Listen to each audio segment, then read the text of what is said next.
All right, here he is, everybody. You know him as a Shecky Award winner. He won a couple of Lombardi trophies, one with Brady and then one immediately after against Brady. And of course, he is the figurehead, the main man over there at Greenlight doing gangbuster stuff in audio podcasts, breaking it all out into video and otherwise. My guy, Michael Bennett, a recent guest, and Lovey Smith as well. The kid, listen, all things pro football and more importantly, the game of life, tackled by our guy, Chris Long. What's the poop, fella? How are you?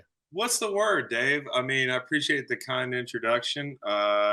It's fun to start overreacting to everything in training camp. Like that's a fun time of year, isn't it? We're having a good time.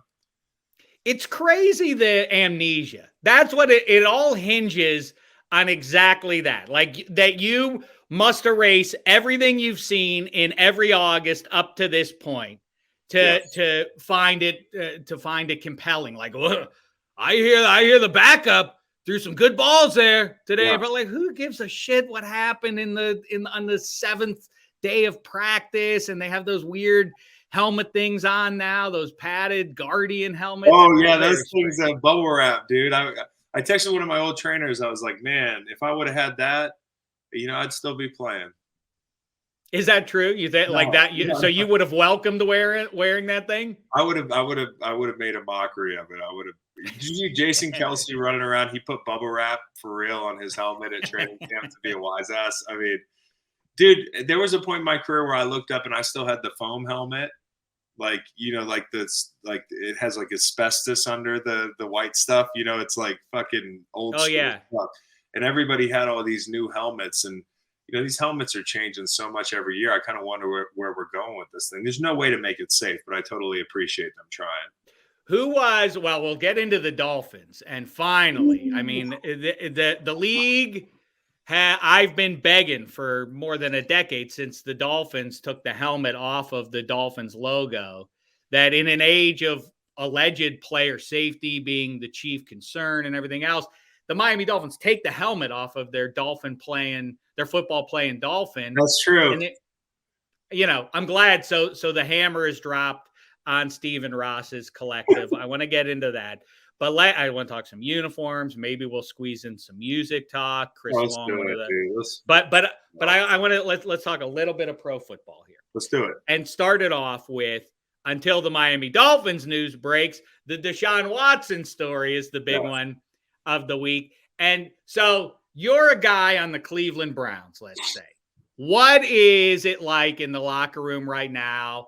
Do you talk to Deshaun Watson? And if so, like, what are you saying to him right now? All right. So first off, not to use the word precedent because that's a dirty word right now. I'm not a big fan of that word as we speak, but there's no precedent for this. Like for me, I've never played with a guy that had this kind of scrutiny, for doing something wrong. Like he's been accused of having done with so many women. Hold on, sneezing.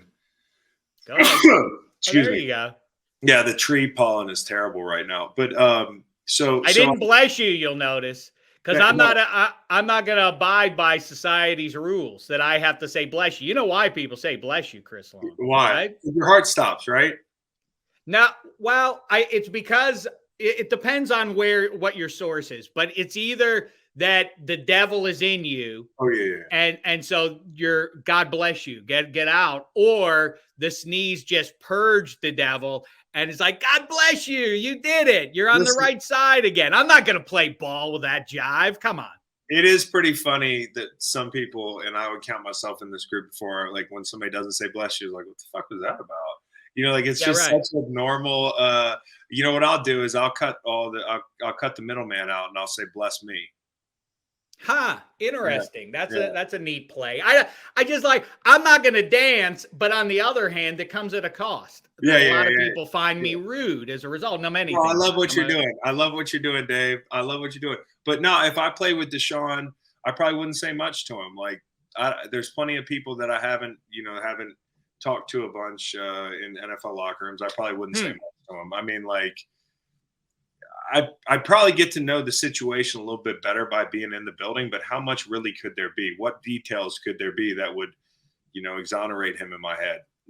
I just, it is what it is. I think it's disappointing. I mean, like, it doesn't make a lot of sense to me, that it's only 6 games, especially with the acknowledgement of all the wrongdoing, and like drawing a line in the sand between what's sexual assault and what's violent.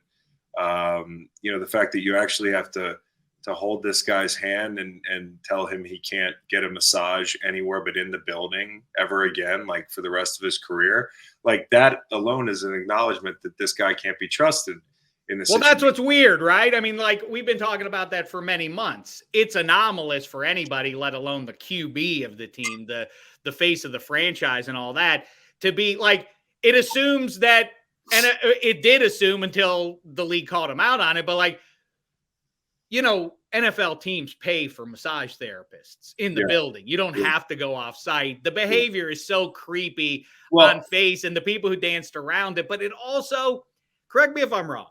Yeah. That his sort of vibe is what I keep pointing to as well, that like professional athletes reside on a different plane than the rest of us do. Like you can tell by his remarks, he's like, wait, what happened? Wait, Deshaun, you can see he's like, what did I do wrong? It's like, it's informed by a human being who has behaved and played by a different set of rules than normal human beings have for at least the last decade of his life, right? Like, he's like, it was fine with a lot of the women I went to by the way, here's the other red flag. None of the people he booked off site were 57-year-old fat guys. They were all women. So the only thing I want to push back on is, like, I don't think that, like, there's any normalcy to his behavior. Like, I know that's not what you're saying, but what I'm saying is, like, certainly pro athletes play on a different, playing field than like your regular Joe or whatever. And that would suggest that you wouldn't have trouble getting girls. Like, there's plenty of standard ways to go pick up a girl at a bar. Like, there's so many standard ways to go out they have apps, they have profiles now that I sound like a boomer, but I'm, no offense. I'm like, you can just swipe. I'm seeing some of the younger guys. Kids with the swiping of the right. Yes, they just swipe. And I'm like, for you to go to all these links to I think there's a problem there without, like, knowing, psychoanalyzing the guy. I just say this is far from normal.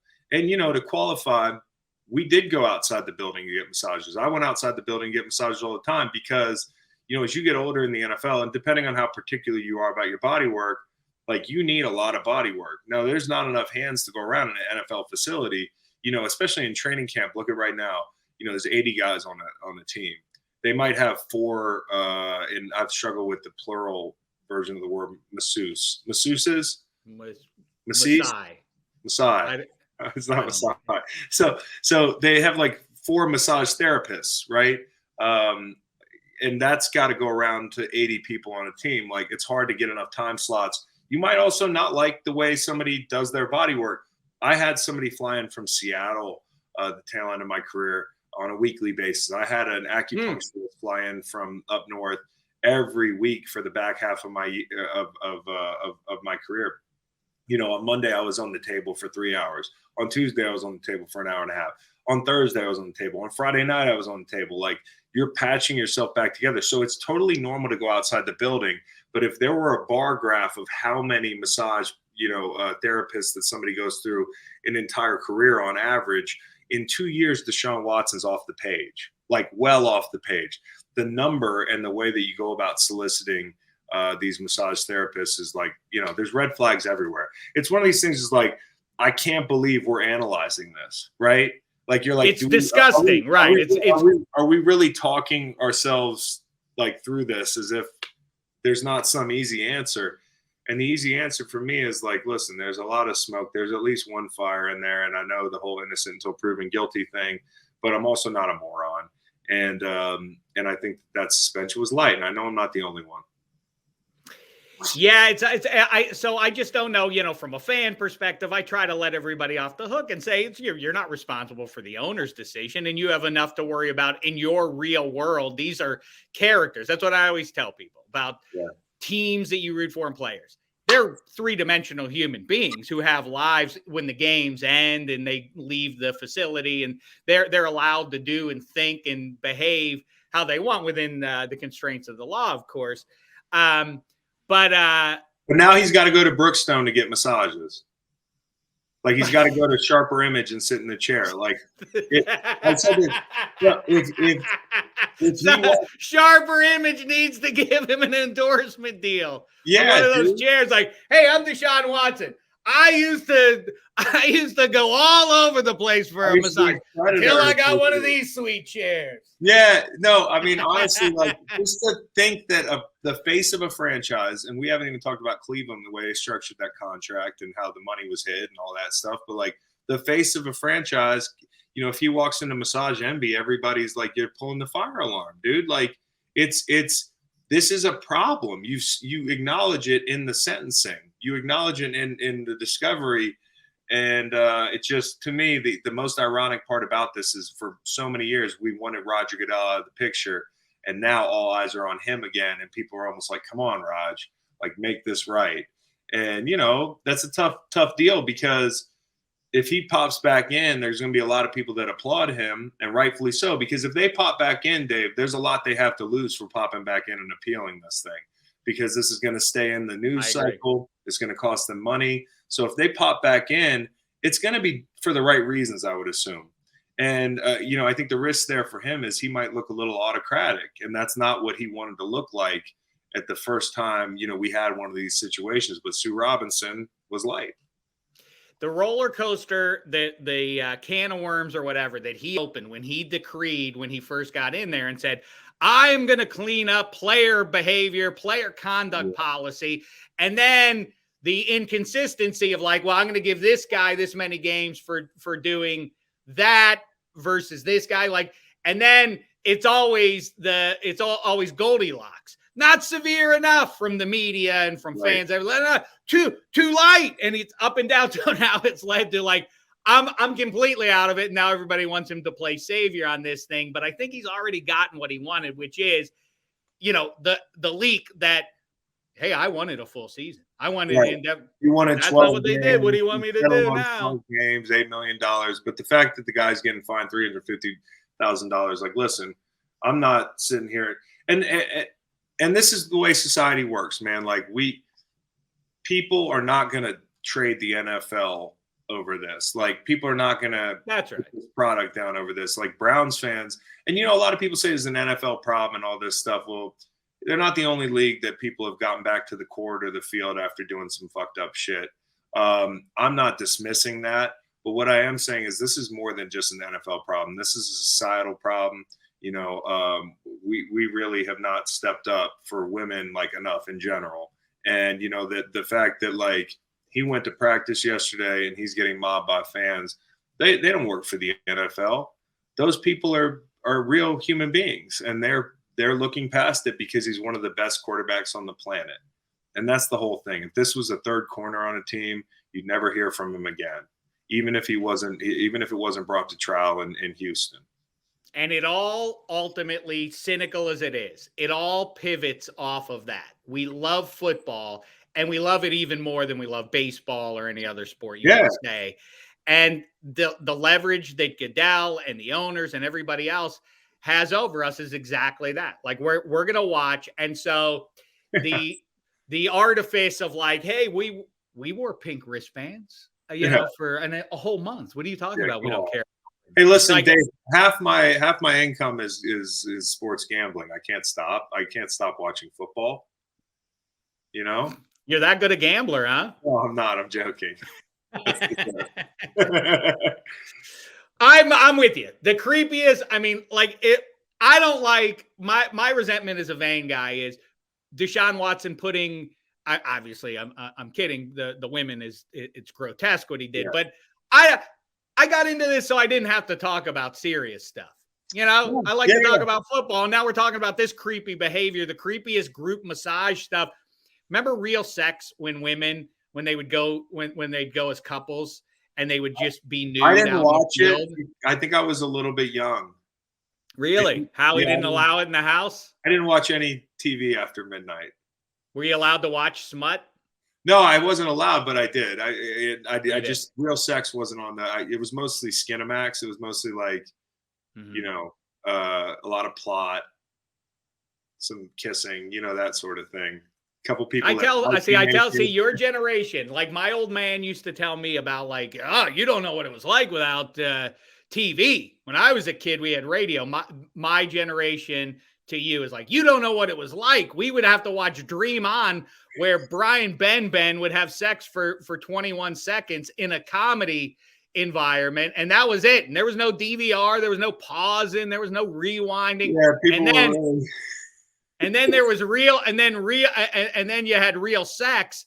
Okay. And like these couples, like the hippie adjacent types, like every guy in the relationship, every one of them has a ponytail.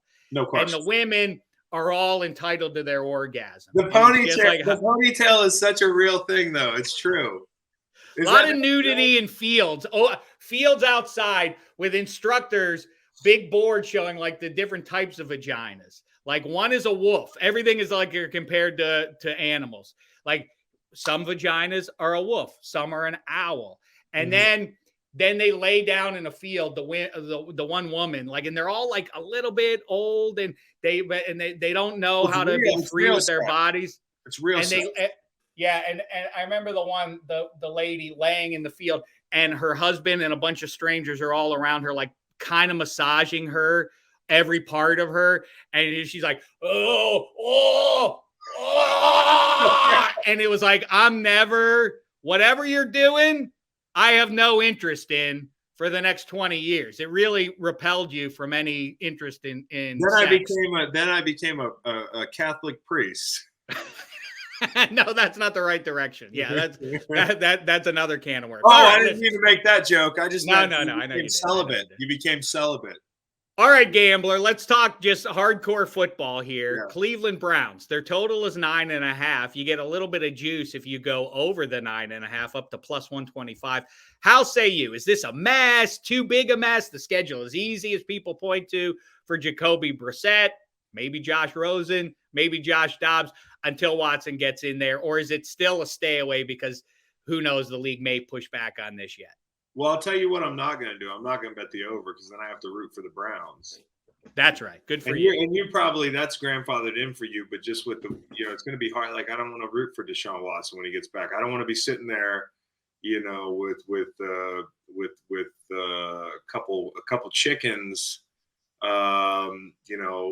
in the balance, and I got to watch the Browns week 12 sweating out, hoping that Deshaun Watson throws a touchdown pass. That's not what I want to do. In fact, with the upside on this suspension, they could appeal it, right? It could go higher, right? I would hate bet the under. That's fun. Yes. Morally, it's a good, I like it. Get up on Mount Pius and make sure that I probably wouldn't bet it on the record. Like, that's a stay away for me. I'm with you. I'm into now the exactas. I forget what 1, 2, 3, 4, the exact finishing order. How do you see the AFC North going here? And I guess I bring it up because, one, it's interesting. Bengals v. Ravens at the top, and maybe Watson's Browns. But also, as a defensive guy, where do you come down on philosophically in the year of the Lord 2022? The Pittsburgh Steelers are based all around defense in a QB league. What's the wisdom of that? Is that a failing proposition? Shoot. It's not a failing proposition, but it's an admission that you don't have a quarterback, right? Right. Basically. It's kind of like, well, we're going to really lean on our defense this year. Like, well, what else is there to lean on? You're going to fall over if you try to lean on the QB. Now, I don't know. Pickett could be fun. Pickett could be fun. Like, I don't know. You've been watching Steelers camp. By the way, that Pickett to Pickens, is that the kid's name, the wide receiver up there? Yeah, George Pickens. Pick 6. We got to do something good with that, right? I've decided he's good already. Yes. I decided 3 days into camp he's good. Isn't that great when 3 days into camp, if a draft pick is good, even if you don't know for sure, you feel like I don't know better than I do. August, I tell everybody, and no one wants to pay heed. August is a month-long lie for your eyes. Yeah. It is a Civil War reenactment. It only looks like it's a real football game. Got you. Yeah, we're not really doing Antietam, but yeah, like I guess if I had to say one big thing about the AFC North, I think it's that Lamar is going to have a fantastic year. I am with you about this. I think he's going to have such a great year, and you know what? I'm going to be really happy for him because here's like I know it's in division for you and that sort of thing, but no, I'm a man of justice. I'd be happy for him. He just got to be exhausting to be in that conversation all the time, even if some of it sometimes is, sometimes we'll straw man the Lamar thing. We'll make up a bunch of slights on Lamar when most people love Lamar. Like most people are like, this guy's fucking electric. But it's got to be exhausting to be a constant talking point. And, with seeing these other guys getting paid and that sort of thing, with, in my opinion, not the best investment being made around him all the time. I'm really excited. And I think after last year, all the injuries that team went through late in the season, they're going to be closer. They're going to have that chip on their shoulder, which sometimes is a cliche, but I really think it's going to apply here. And I'm really curious to see how Joe Burrow and the Bengals handle success, because they got the type of quarterback that can put them in that position for a decade, right? But as a team, they have to be built for repeat success. They have to know how to handle, a shorter offseason. They have to know how to handle perceived success getting all the way to the Super Bowl. They have to know how to handle kind of those expectations. Now they're the hunted, right? 2 years ago, they were a 4-win team. So I'm really interested to see that. And not to cop out, but I do think the division is going to come down to those two teams. I agree with you, especially with the Deshaun Watson thing. But I'll say this about what's weird is, and I'm not accusing you of getting into cliches because that's exactly right. The last 20 years prove out exactly what you're saying. You get to the Super Bowl and lose, the history suggests the following season ain't going to be great. But it doesn't make sense. Like the Bengals are a fascinating case study this season because there's no reason they shouldn't be good. I mean, the flaws on the team have been fixed. Ostensibly, the offensive line was the weakness. They added some playmakers defensively on an already good defense. Like there's no reason, I guess, injuries aside, that they wouldn't succeed. I would say just the law of averages and the fact that like it's that thing you can't identify. Like, what's that team's personality? Right, like a year doesn't tell you what a team's that specific team had a personality, but what's that franchise's personality? Like, what's their backbone like? Like I was in Philly and we went and won a Super Bowl, and that team had a great personality, but you couldn't keep the team together. And in 2018, we learned the hard way that we landed on our feet and ended up a couple games away, but like we learned the hard way that it ain't the fucking same. Like you can't just roll the ball back out there and just hope it happens again. And the Bengals have that they had that meteoric rise last year. So, are you going to have is the bell curve going to go the same way for a year? Or are you going to, lean on that leadership of Joe Burrow, that all around really sound defense, the pass rush, that ball hawking that some of those guys do in the secondary. I mean, they're just a fun defense. They're like they don't have any superstars, but they really do play good team defense. And then, with Jamar Chase and the whole thing. But here's the thing that concerns me more than anything, Dave. Vegas tells me that they don't expect the Bengals to be back there. I'm with you. That number struck me. It was 9.5, same as, I don't know if actually I haven't checked it since the Browns finally had their season total issued, but the Ravens and Bengals both had 9.5 as well. That's weird, but I'm bullish on the Ravens this season. Bullish. I remain skeptical until it's proven otherwise that style of offense will work against high-end defenses 2 or 3 times to get to the Super Bowl for the Ravens. Yeah, that's the risk, right? It's a different deal. But when people have more time to prepare for it, like you say, going into a bye week or coming into a big, I do think it's a hard thing to do year after year. I'll just say that. A quick answer question here. You have to win one game. All you get to choose is the QB. Fate of the planet hangs in the balance. We're playing. I don't know who would play on the other side of the planet. I don't know. Ted Cruz. I don't know. Somebody like that. I don't know. Let's not get political. Choose the quarterback. You don't get to choose the other roster or anybody else. Just the QB. Are you going with your two choices to save the planet? Matt Ryan or Carson Wentz? Oh, I was going to say Josh Allen. No. I'm not letting you choose one. But would that would be my answer, right? Josh Allen would be your number one choice over the 45-year-old man who wants to be on the Dolphins, apparently? You'd rather have Josh Allen than any other QB. Right now, one game. Right now, yeah. Put Josh Allen on the field in 2019 in the rain against Ryan Tannehill and fucking run quarterback power.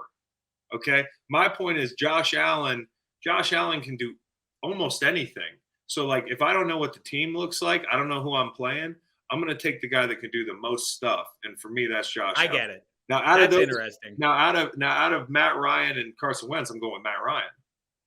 You are? Oh, yeah. Because Matt Ryan's got a hell of a lot of experience.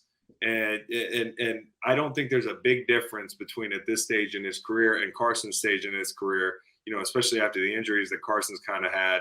He doesn't look the same. Now, he could look better after this year. Maybe my answer would change. But, trotting out in 2022 in the situation that you described, I'm going with Matt Ryan. For one game, listen, I don't have to worry about tomorrow, dude. Matt Ryan, he's 40 years old. He don't have to worry about tomorrow. Just, hey, vitamin T and let's go out and rip it. Dude, I got Matt Ryan, dude. It would be funny. What if you get two 40-year-olds playing in the Super Bowl? And I don't think it's implausible that the Colts are going to be good this year. I like that, Matt Ryan. Two bets to float to you, Chris Long. Yeah. One, Colts best record in the AFC this year. Get the 1 seed. That's a good bet to make there because they're in the softest division in the mighty AFC. Yeah. 1 and 2, your guy Carson Wentz sits down sooner rather than later, and it becomes Sam Howell's team, and that benefits the team in our nation's capital. Sam Howell out of UNC maybe even wins Rookie of the Year. How say you? No, I think Carson keeps the job. Oh, really? I really do.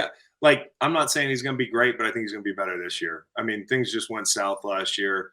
How many fresh starts does he need? I don't know. We'll find out. This is the last one. And I think if there's any time that somebody's got to look in the mirror and be like, hey, listen, I got to fix a few things about the way things the way I'm doing things.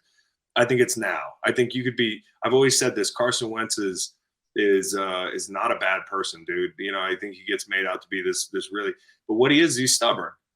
And, if you're stubborn and you're dealt a bad hand, you have some injuries, you got to watch the backup, win a Super Bowl, get a statue, all that stuff. Like, that hurts. You're a human being. I'm sure it does. When you come back and you're not physically the same guy, you can build bad habits. You can press, and he's stubborn. And I think that's what reared its ugly head last year.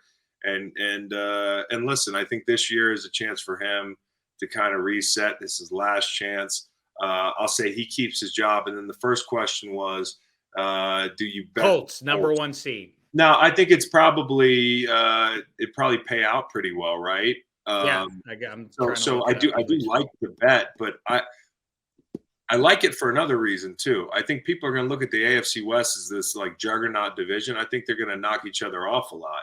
So when it comes to being the seed, right? That's what I'm talking about. It's not who's best. It's who's going to have the best record. The Titans weren't the best team, but they were in the softest division last year. I mean, you're probably looking at the Bills or the Colts, right? Colts plus 1,100. Then that's a really good bet there, Dave. You're onto something there. I mean, I don't know what the numbers are on the Bills. I don't know what the Bills are plus 280, and no, it's not fun. No, indeed. Chargers. No. What are the Chargers looking like? I know that's kind of sexy at this point, but we've been on the Chargers. Well, I'm sexy all the time because I'm always in on these Chargers. I love them. This is finally their year. Plus 950 to be the number 1 seed. They're my team to get to the Super Bowl. Yeah. But I can't issue final predictions because we don't know about injuries. Bet the Chargers and bet the Colts and have fun, right? That's right. All right, Miami Dolphins. Want to talk about them? Big news. Stephen Ross. Yeah. Tampered. It's not the Brian Flores stuff that he told his head coach that the draft was more important than the upcoming season, which is ironic given his statement immediately after the league hands its suspension down to say what's most important is winning games right now, not anything else. So we've come full circle in the mind of Stephen Ross.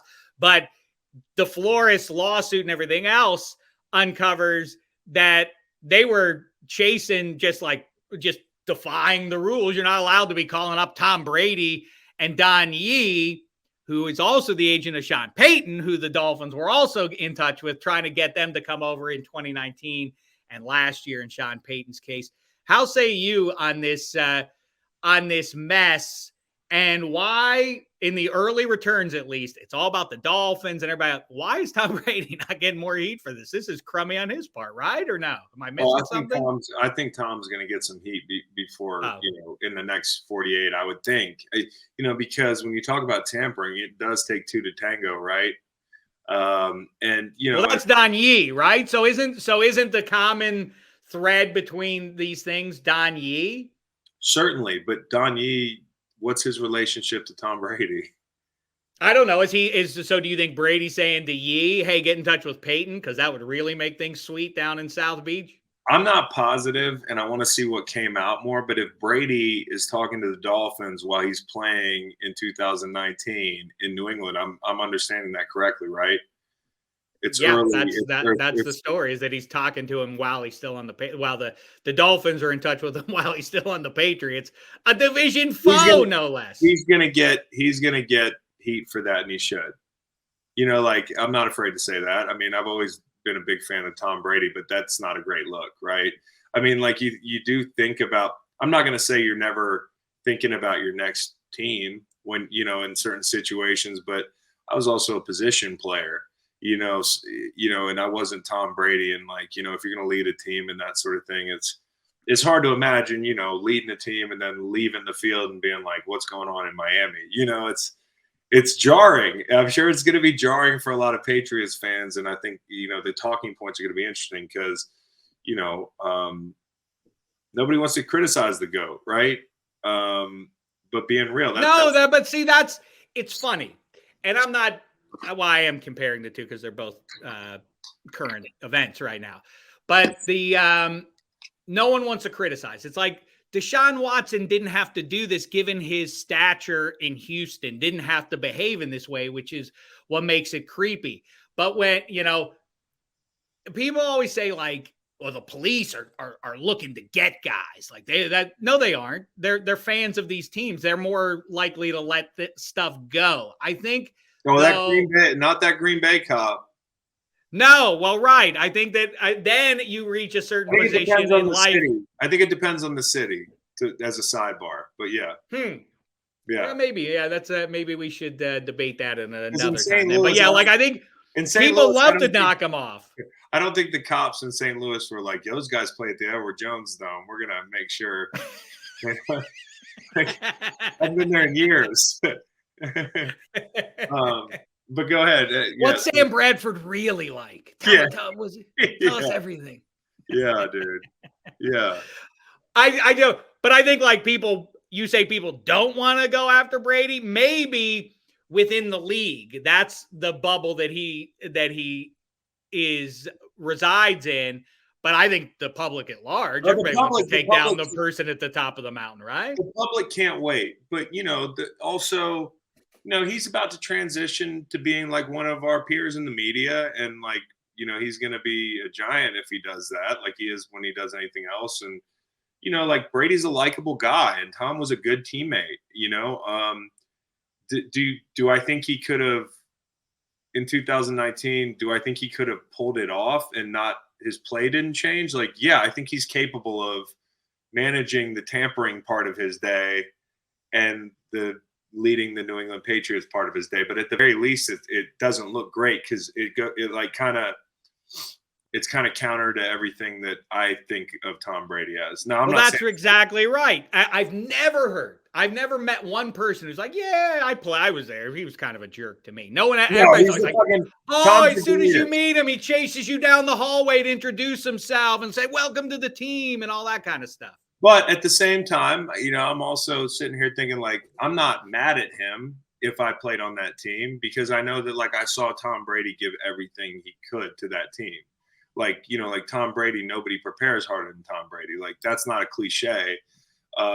Nobody cares more about winning. Nobody cares more about this. And I think it also speaks to this farce that like to be the greatest, you have to be like all in that moment. And like you know, coaches are constantly looking for their next move. Like if I'm talking, you know, from every angle on this issue, like certainly you could look at it and say, fuck, that's disappointing, you know, but you could also look at it and say, well, oh, I guess this really is a business, you know, people are at their jobs all the time. I'm not trying to justify it because, you know, I don't love hearing that, but people are at their jobs all the time, you know, plotting their next move. And we always say when a player does a podcast, we're always the first ones to be like, hey, that guy can do what he pleases in his free time. But it does complicate things because it's another NFL team. It feels a little like cheating, right?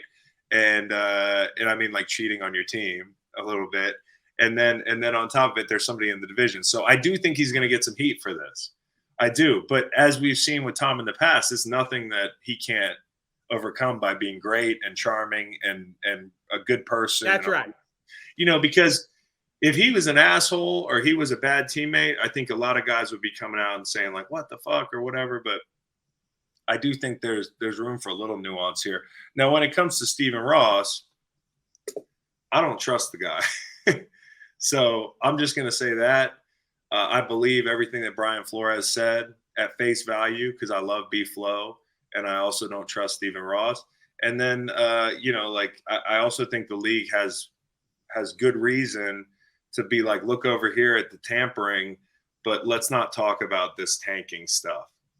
You know, I agree with that. And what's further, what they didn't have to do was praise Brian Flores. The league statement didn't have to go as far as doing that. I think it kind of absolves any sort of heat going forward that like, cause you remember a few months ago, it was like, I don't know if Brian Flores is ever going to get a head coaching gig. You can't sue the league like that and expect to have a flourishing career in one of 32 jobs. But I think that this makes it okay now. I think that this clears up the waters going forward. No? Well, hopefully, but I'm not so sure it's that simple. Just because like the league has put out statements saying like a couple years later, and not to compare Cap's thing to B-Flow's thing or anything, but like the league's put out statements to say like, Colin Kaepernick's great. Now it took him a long time and that sort of thing, but I do think once a guy speaks the truth in the NFL, there is like this fear in the back of like coaches and executives' minds. They're like, is he going to speak the truth when he gets here? Is he going to be like, is he going to be righteous when he gets here? Like, is he going to, everything Brian Flores said and all the stones he's turned over as a player, I'm appreciative that he had the balls to say that, because if somebody's out there bribing you or attempting to bribe you to lose football games, I'm a guy that lost a ton of football games.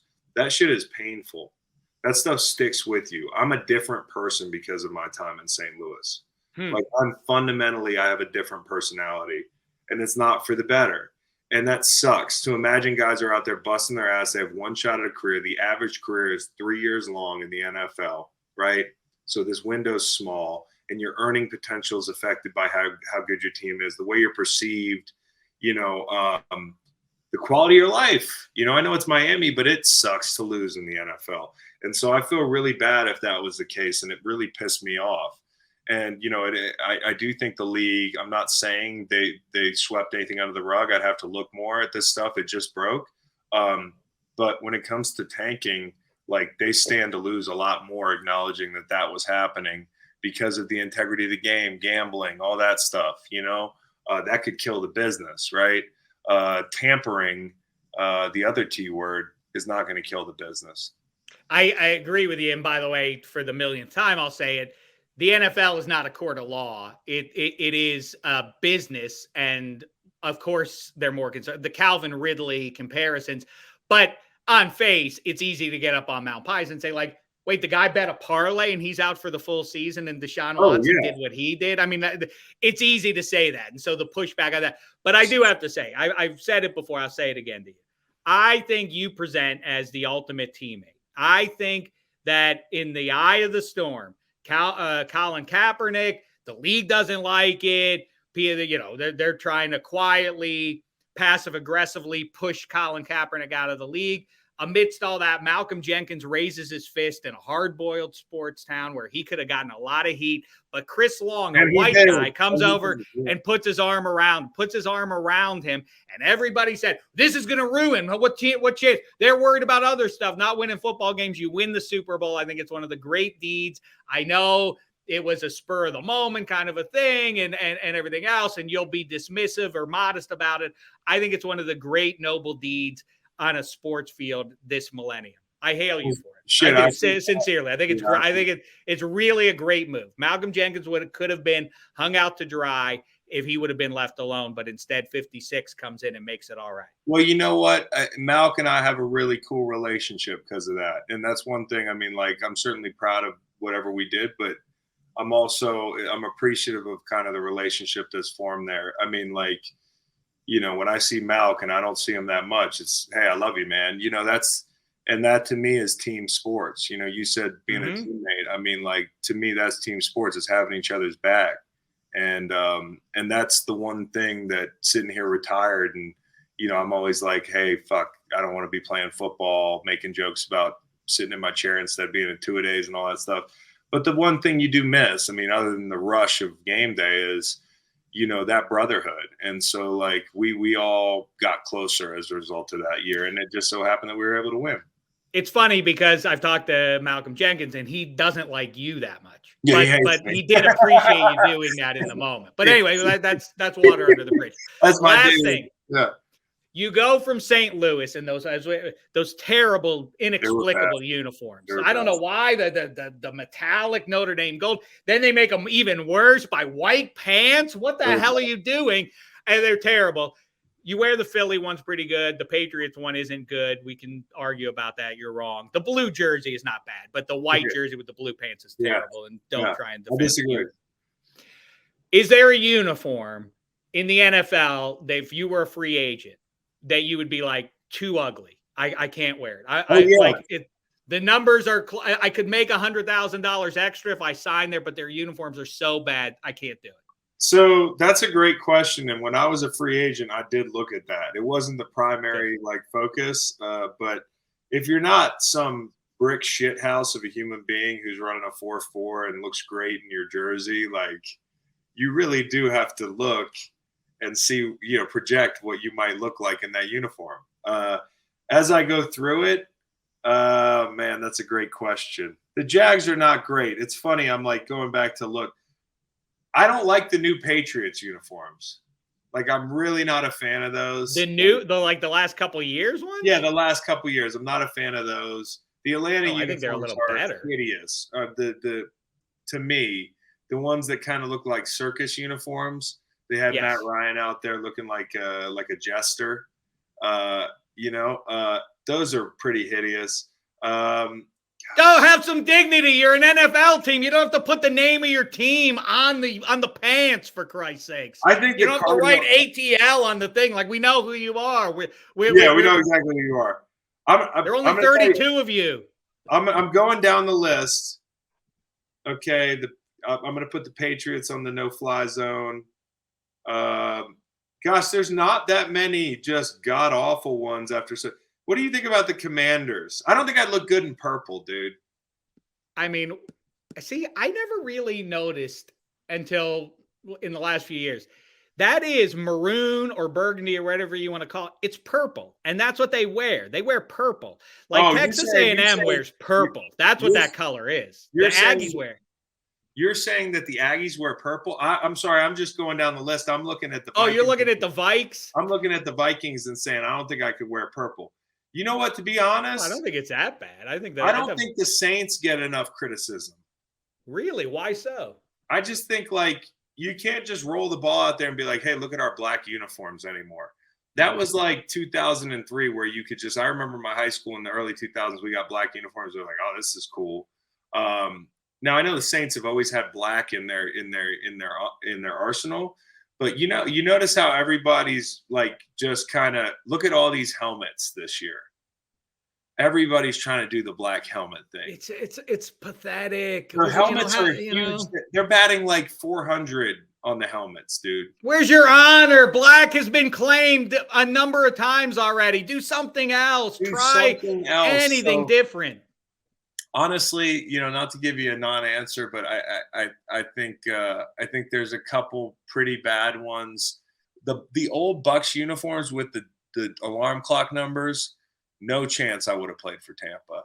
Absolutely no chance. Not that they would have wanted me, but no chance, dude. You know what? I just thought of it. If it weren't for Tom Brady, then pulling off the rally against the Jags, then the Jags go to the Super Bowl in 2017 in the two-tone helmets, and then they beat the Philadelphia Eagles, and then they can't get rid of the two-tone helmets. They can't get rid of them, and we're still stuck with those forever. So thank you, Tom Brady. That's something else you. Well, thank you, officials. Well, more so, thank you, the Eagles, because we would have beat them 13-7. But you and I go back and forth on this thing, but it was the fumble that they called down. That's right. That the Jags, I mean, they would have won that game. I can remember watching that. So, I mean, damn, can you imagine revisionist history? Had they won the Super Bowl, we'd be dealing with a bunch of spray paint looking helmets.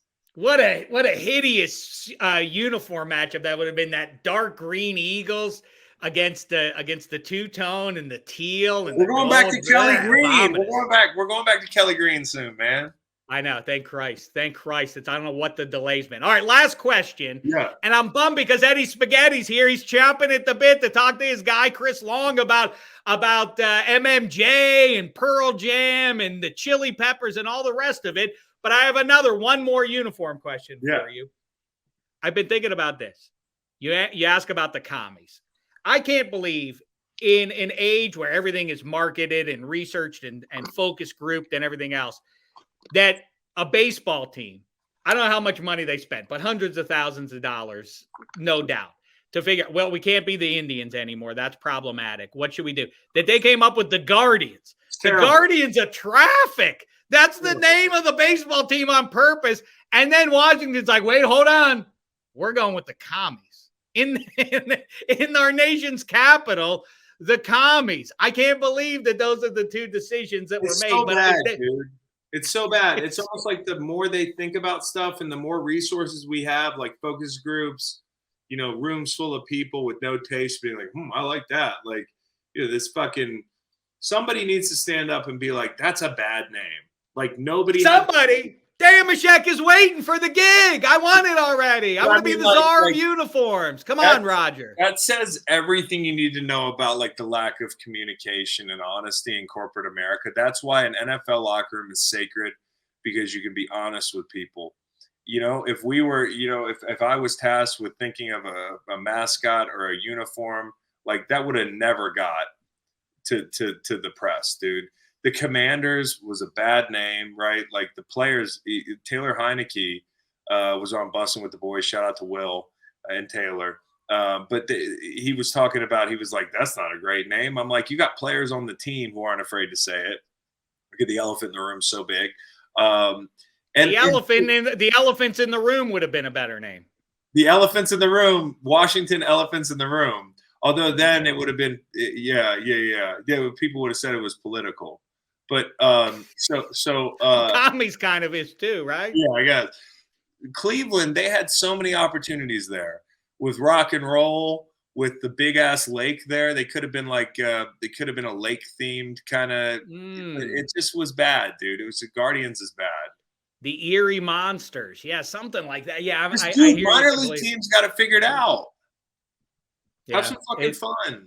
It makes no sense. All right, so it brings me to this question. And by the way, the commies, along with the insult of the name, add a little injury to it with black uniforms too. That's what with the maroon hat. Now they're going to wear black. It's going to be vomitous. I'm gonna withhold my disdain until I see them in action. That's how you have to do it. That's right. I think that's the smart play. My question for you is, what city, what sports town has the worst uniforms? I can tell you the best, I've considered it, Pittsburgh is hard to argue with because all three teams wear black and gold, Yeah, and that's yeah, pretty goddamn cool. yeah, And that's not yeah, me being a homer. That's just plain yeah. cool. And then Pitt football on top of it with the cool royal blue and gold. Chicago's are great collectively, and Detroit deserves a shout out as well. But that's not my question. What is the worst city for uniforms? It's a great question. You know, gosh, I'm looking at New Orleans a little because of the Pelicans, and you know, I don't I think kind of like the Pelicans. you like. By the way, with the Saints, you know what's wrong with their uniforms is that What? the gold doesn't match. The gold on the hat doesn't match the gold on the collar, which doesn't match the gold in the numbers. That's their problem. That's good. That's good. I'm gonna have to look back there. So you pick up all this little stuff, man. Mm-hmm. I don't. You know, like if you look at, golly, you mentioned Cleveland and the Guardians, but they have the Browns, and I like their uniforms. You know, so it's really hard to figure who's got front to back the worst uniforms. What's yours? I want you to consider these. These are the ones I've scratched out right here. Now. You wouldn't really think about, but Denver is in a bad spot. Those ones I wear with the orange jerseys and the Peyton hat, you know, with the one they've worn since Terrell Davis, basically. But with the orange jersey is worse than the Navy jersey, but the Navy jersey ain't good either. They should go back to the Elway ones. Anyway, the Broncos uniforms stink. The Avalanche uniforms stink. I think we kibitzed about this on text message. Yes. They're trying too hard. You can see the effort in there, and I don't like it. And the color scheme is lousy to boot. The Rockies, purple and black. And then the Nuggets are okay, but not great. I think the Nuggets are they're the only ones that are so-so. Okay, so I think the Nuggets are awful. I think Colorado can do a lot with purple and black, but the font is just so blah. Like, you know, we're cutting the budget on, like, you couldn't even actually, you know what? The new font's not that bad. I'm with you though. Denver front to back's not great. Hit me with another one. Another one that I really don't like is Tampa. The Buccaneers still aren't good. They're better than they were 5 years ago, to your point, but they still aren't great uniforms. Agreed. The Rays are meh, nothingness, black hat, you know, it was zero. When at least when it had a manta ray on the thing, it was kind of cool. Dude, but now it's just why they're nothing. Why do we have to, like, you know, we couldn't separate church and state with that? We had to drop the devil off the Devil Rays. It really is the best. It's funnier to me than even you may be too young, but the Washington Bullets were a thing. They won an NBA title, and then they're like, "Hey, we don't want to encourage gunplay," as though people in DC who watch basketball didn't have a gun, but then they thought, like, "Hey, my favorite basketball team is named Bullets, turn this so I better one go in. get one." Got to turn this one in now. The Devil Rays. What the hell? Bro, I play Mario Kart with my kid. If you're in, like, last place, you get a bullet. Like, the bullet goes fast. Like, it's so stupid. You know, I think there's worse things going on in Florida than the Devil Rays, right? Well, I'll tell you one of them, the Lightning. Their terrible name that doesn't end in S, and then they're wearing the Toronto Maple Leafs uniforms, and no one's calling them out on it. It's crazy. Lightning kills way more people than Devil Rays. And yes. And the Devil. Show me one person the Devil's killed. Prove it. You can't. Wow. Theology to close it out here. What a range of conversation here. I've held you up way too long. Well, listen, anytime you want to talk about music, you know where to call us. Me and Eddie Spaghetti are ready. My dog Eddie. Yeah, he's upset though because Pearl Jam has been diminished in 2022 by the fates, right? Spaghetti, their shows are getting canceled, this, that, and the other.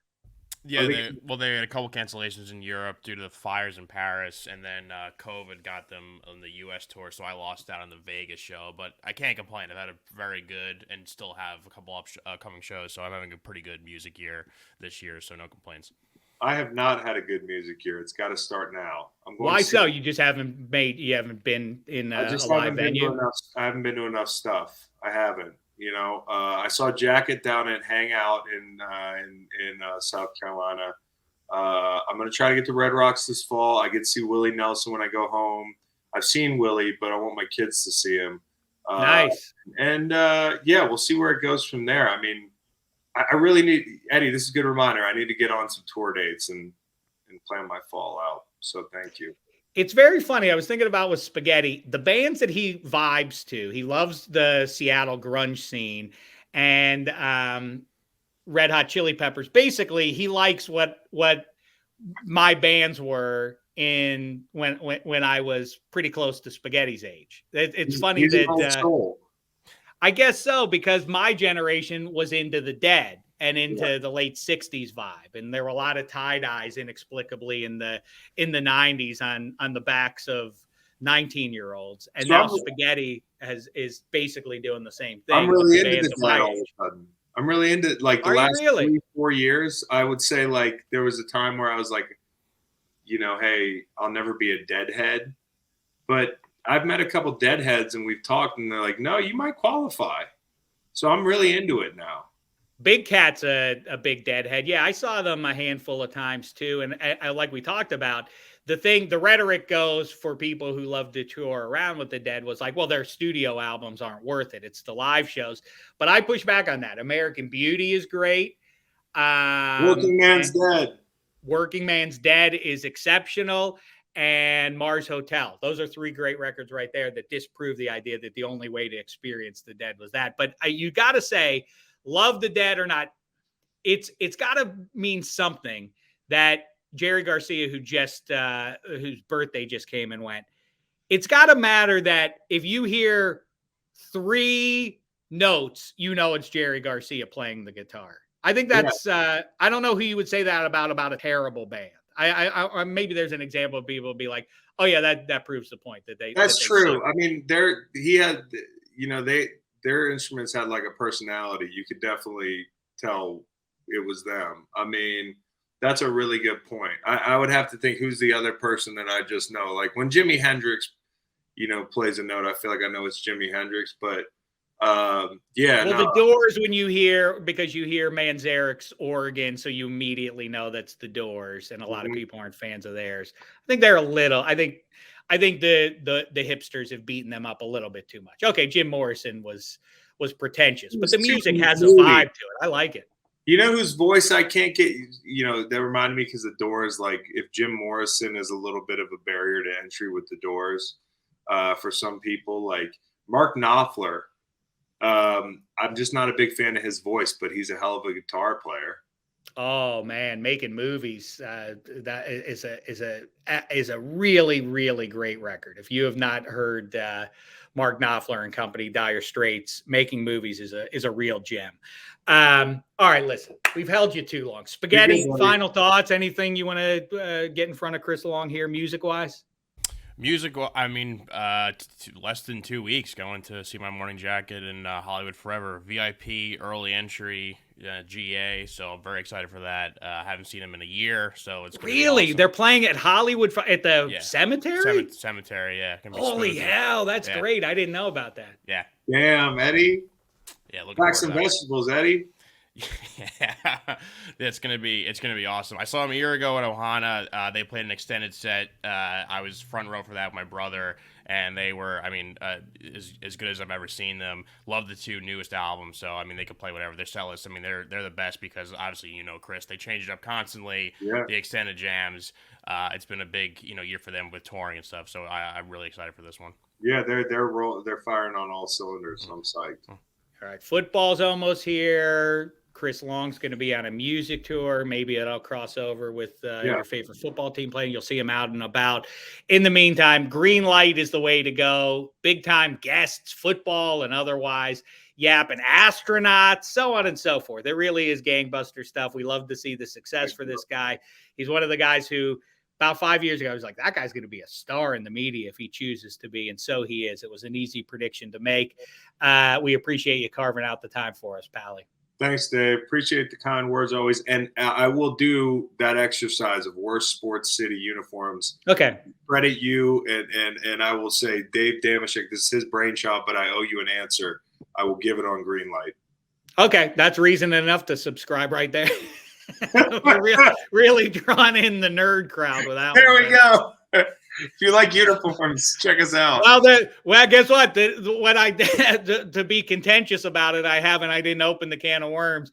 Is I'm not trying to get Spaghetti's goat here, but I was thinking like it's a little unfair if you have multiple teams in the same sport because you get a couple bites at the same apple. But like in LA, I kept it the Chargers, Dodgers, Lakers, Kings. So the Rams don't count. Yeah. And the Halos don't count, and the Clippers don't count, which is good because that collection is bad, but LA has good ones.